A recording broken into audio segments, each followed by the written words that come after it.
नमस्कार प्यारे विद्यार्थियों, कक्षा 10वीं विषय भूगोल पाठ 6वां जनसंख्या। हमने इसके पहले जनसंख्या वितरण, जनसंख्या के जो भारत और ब्राज़ील के संदर्भ में वितरण, आयु संरचना और लिंग अनुपात वगैरह देखे थे। आज के वीडियो में हम जनसंख्या वृद्धि के दर, जनसंख्या वृद्धि और भारत और ब्राज़ील के संदर्भ में जनसंख्या वृद्धि का जो दर होता है, तो भारत में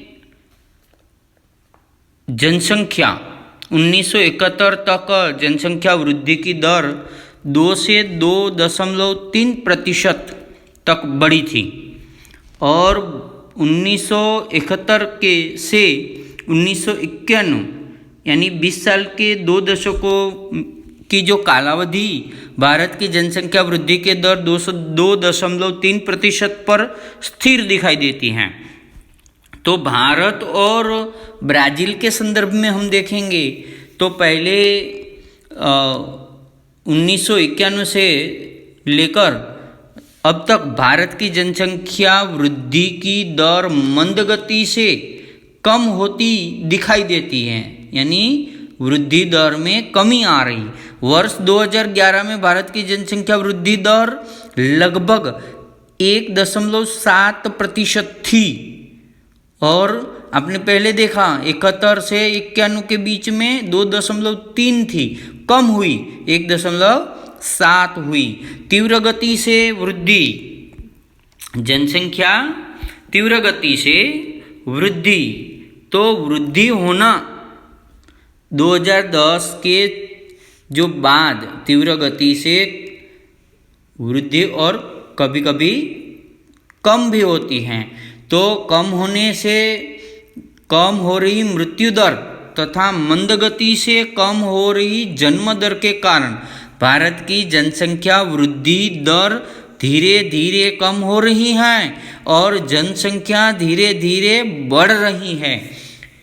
वृद्धि दर कम हो रहा है लेकिन टोटल जनसंख्या बढ़ रही है। उसी प्रकार जो ब्राज़ील की बात करें तो ब्राज़ील में 2010 तक 4 दशकों की कालावधि में ब्राज़ील की जनसंख्या दर, वृद्धि दर निरंतर कम होती दिखाई दे रही है 4 दशकों से, मगर ब्राज़ील में जनसंख्या वृद्धि की दर 1970 में लगभग 3% और वर्ष 2010 में मात्र 0.3% के आसपास रही, यानी बहुत ही ज़्यादा कम हुई है। अगले 2 दशक में ब्राज़ील की जनसंख्या वृद्धि दर बहुत ही कम हो जाएगी। इस प्रकार अगले 2 दशक में ब्राज़ील में जनसंख्या वृद्धि की संभावना बहुत ही कम है, यानी ब्राज़ील में जनसंख्या वृद्धि हो ही नहीं सकती। और भारत में आप मानचित्र के आधार पर देख सकते हैं कि राज्य वाइज आप जनसंख्या वृद्धि कितनी है, जो स्वाध्याय में उसका प्रश्न आ सकता है। तो भारत में जनसंख्या वृद्धि दर आप देखिए 42 के पेज पर, पाठ्यपुस्तक के 42 के पेज पर आपको दिखाई देता है 2001 ब्राज़ील में 2001 से 11 की जनगणना और भारत की 2011 से बाद वाली जनगणना में बहुत ही फर्क है। भारत और ब्राज़ील की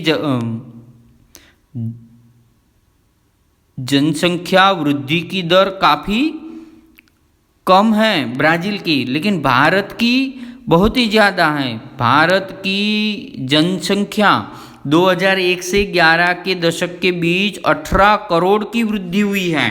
कितनी? 18 करोड़, यानी 10 साल में 18 करोड़। 11 से 21 के बीच में 20 करोड़ बढ़ेगी। तो प्रति 10 वर्ष कितने करोड़ भारत की जनसंख्या में वृद्धि हो रही है? 2011 में भारत की जनसंख्या 121 करोड़ थी उस समय, तो अब कितनी बढ़ेगी। उसी प्रकार जनसंख्या 71 में अधिक थी वृद्धि दर, लेकिन धीरे धीरे कम होती गई। तो हम यहाँ पर ये लिंग पिरामिड से लिंग अनुपात पिरामिड जो रहता है, तो उससे क्या होता है कि लिंग अनुसार जैसे भारत में जनसंख्या का वितरण असमान, वैसे जीवन प्रत्याशा और लिंग स्त्री और पुरुष लिंग अनुपात जिसको कहते हैं, स्त्री और पुरुष का जो अनुपात होता है, तो ये जो अनुपात है लिंग अनुपात, ये भारत और ब्राज़ील की तुलना में देखेंगे तो बहुत ही फर्क है लिंग अनुपात, क्योंकि जनसंख्या की आयु और लिंग अनुपात में फर्क होता है। जैसे कि यहाँ पर 2 पिरामिड्स दिए हैं, तो इसमें ऐसा है कि जनसंख्या की आयु संरचना के अनुसार ब्राज़ील की जनसंख्या में वृद्धि और की ओर झुक रहे हैं, किंतु वृद्धत्व की ओर झुक रहे, मतलब बुढ़ों की संख्या अधिक है। मगर यहाँ पर देखिए कि इस परिस्थिति भारत की कुछ ऐसी स्थिति नहीं, भारत में युवाओं का प्रमाण अधिक है। इसका अर्थ है कि भारत में कार्यशील जनसंख्या अधिक है। मैं यहाँ पर आपको एक ये दिखाता है कि आयु संरचना, तो आयु संरचना मतलब क्या है कि 0 से 14 वर्ष के बच्चे, 15 से 64 वर्ष के जो प्रौढ़ जनसंख्या है, और उसके बाद वाली जो 65 से अधिक जनसंख्या, तो ये 65 से अधिक जनसंख्या ब्राज़ील में अधिक है, और भारत में ये बच्चे और कार्यशील जनसंख्या अच्छी है। और इसी प्रकार से लिंग अनुपात में स्त्री और पुरुष उसका भी रेशियो देखा जाता है। और यहाँ पर देखिए आप, यहाँ पर दिखाई देता है कि ये पहला वाला जो है ब्राज़ील का है, तो ब्राज़ील में जो प्रतिशत हैं, जो लाल कलर का जो दिया है ग्राफ, वो है स्त्रियों, और इधर नीले कलर का है वो पुरुष है। लेकिन ये हम ब्राज़ील की बात कर रहे हैं, तो ब्राज़ील में स्त्रियों की संख्या अधिक है। अब देखिए 4.0 और यहाँ पर 4.0 के आसपास बहुत ही कम पुरुष, यानी जिसको बोलते हैं कि लिंग अनुपात वहाँ पर कम है, भारत में अधिक है। आपको मालूम है कि प्रति 1000 पुरुषों की तुलना में स्त्रियों की संख्या, उसको लिंग अनुपात कहते हैं। अपने पास यहाँ पर 40वें पेज पर आपको दिखाई देता है। तो इसी प्रकार से लिंग अनुपात ब्राज़ील में कम है, लेकिन भारत में अधिक है। भारत में पुरुषों की अपेक्षा स्त्रियों की संख्या कम है, 1000 पुरुषों की अपेक्षा स्त्रियों की संख्या कम है। इसी प्रकार से यहाँ पर लिंग अनुपात होता है। उसके बाद वृद्धि दर जो होता है, वृद्धि दर मैंने आपको बताया कि जो जनसंख्या वृद्धि का दर होता है, ये धीरे धीरे बढ़ रहा है भारत में। जैसे कि यहाँ पर वृद्धि की ओर जा रहा है। ब्राज़ील में जनसंख्या वृद्धि दर काफ़ी कम है, भारत में इसी स्थिति में बढ़ रहा है। और ब्राज़ील के आलेख का निरीक्षण करके समझ में आ सकता है कि वृद्धि दर कम हो रहा, और आने वाले दशकों में ब्राज़ील की जनसंख्या में वृद्धि होने की संभावना कम है। वैसे ही जनगणना और जीवन प्रत्याशा का मतलब ये होता है कि मनुष्य कौन से देश में मनुष्य कितना जीता है। देखिए यहाँ पर कि देश की औसत जीवन प्रत्याशा की वृद्धि देश की सामाजिक प्रगति का बोध कराती है। और जीवन प्रत्याशा का मतलब है कि मनुष्य अनुमानित आयुष्य तक जीता है। जैसे कि यहाँ पर स्वास्थ्य उसको असर करने वाले घटक हैं, स्वास्थ्य सुविधा है, वृद्धि, चिकित्सा क्षेत्र में प्रगति, पर्यावरण, पर्याप्त मात्रा में पौष्टिक आहार उपलब्धता, पोषक घटक, ये सभी हैं। तो भारत में 1960 के औसत जीवन प्रत्याशा 41 वर्ष थे, यानी 1960 में मनुष्य 41 वर्ष जीते थे, मतलब बचपन से बहुत लोग मर जाते थे, बच्चे बाल मृत्यु होती थी। फिर बाद में वो बढ़ के वर्ष 1916 में 2016 में 1960 से लेकर 1916 में औसत जीवन प्रत्याशा बढ़कर 68 वर्ष हो गई। यानी 1960 में 41 वर्ष आयुष्य मनुष्य का था भारत में, और 16 में 68 औसत हो गई। जीवन प्रत्याशा में हुई यह वृद्धि भारत की सामाजिक प्रगति मानी जाती है, और फिर भी भारत में बच्चों की संख्या अधिक है, इसीलिए भारत को युवा देश कहा जाता है। और भारत की जो जनगणना के अनुसार भारत में ये दिखाई देता है कि 0 से 14 वर्ष और 15 से 64 वर्ष के जनसंख्या का उसमें अधिक है।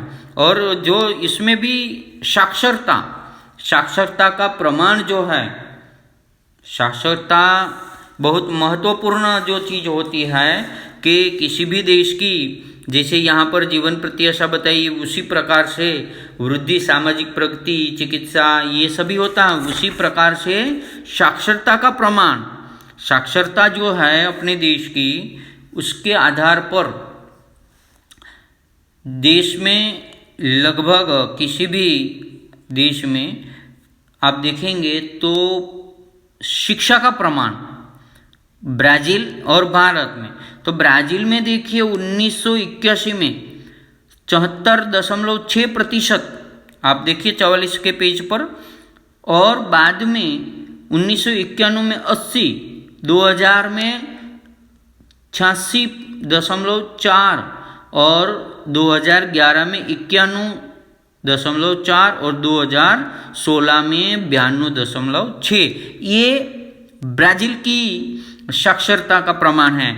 लेकिन भारत की जो साक्षरता है, वो भारत की साक्षरता का प्रमाण कितना है, तो भारत में 1981 में 81 में 40.8 था, 91 में 48.2, यानी 8% बढ़ा, और उसके बाद 2001 में 61%, यानी वृद्धि हुई।